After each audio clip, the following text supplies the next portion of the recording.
Dr. Josh Luke here, folks, with Coronavirus Daily number 2. Today I want to talk about just the age ranges, the mortality rates, and just really help relieve some anxiety um, on some of the miscommunication that's been out there on coronavirus. So you can find me at drjoshluke.com or online at LinkedIn at Dr. Josh Luke. Follow me there. I'm capped out on connection, so hit more and then follow if you'd like to follow me and learn more.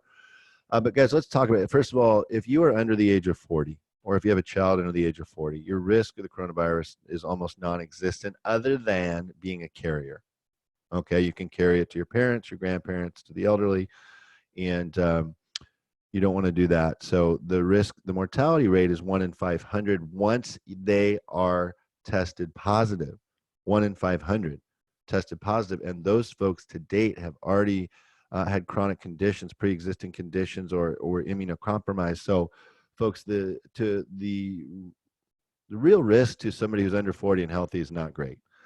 So with that said, once you get up over 50, now that starts to change. And when you get up to 60, it gets a lot more aggressive, up into the 8 to 15%.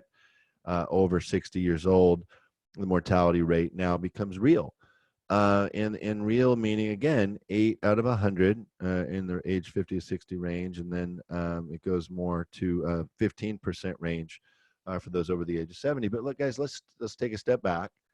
A lot of those rates are impacted by a nursing home in Washington where, 30 plus people have been affected, 13 have passed away. Because I ran nursing homes, and God bless the people of nursing homes, the residents and the caregivers. It's such a difficult environment. They're all very, very sick. There are not healthy seniors in a nursing home. They wouldn't be there. They don't qualify to be there.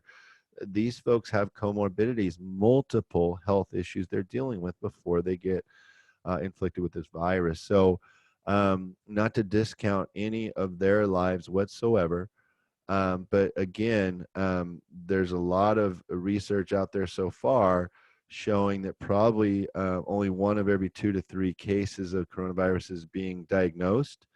And so the mortality rates are actually likely double um, what they truly are to date. I had a friend joke, and man, in China and in Italy, they smoke way more than we do, particularly the older generation. So I think those mortality rates are even more exaggerated. You know what? I'll give a little street cred to that. I'm not against saying that there's probably some truth to that. But my point is this: if you're over the age of 60, there's a real risk for you here. So you need to take the standard precautions, is the term we use in the hospital. Pay close attention, try not to touch your face, avoid travel if you can, avoid large groups. Social distancing is the term you're hearing a lot of. Keep 6 feet in between you. So guys, in terms of age groups, those are the real risks there. The good news is the folks I'm hearing taping this on, March 13th are saying that because of the travel ban, the event cancellations, and the school closures, college closures, and probably some public school closures, if not already, that we'll probably be nipping this in the bud, and by the end of March, it will have peaked and be on the decline in the United States as it is in China, and hopefully we can return back to normal life by the end, mid-April, I'm hoping. So it's Dr. Josh Luke with today's Coronavirus Daily, number 2 on the age brackets, mortality rates, and your risks. So check me out on drjoshluke.com or on LinkedIn at Dr. Josh Luke. I'm also on Twitter at Josh Luke for Health. We'll see you tomorrow.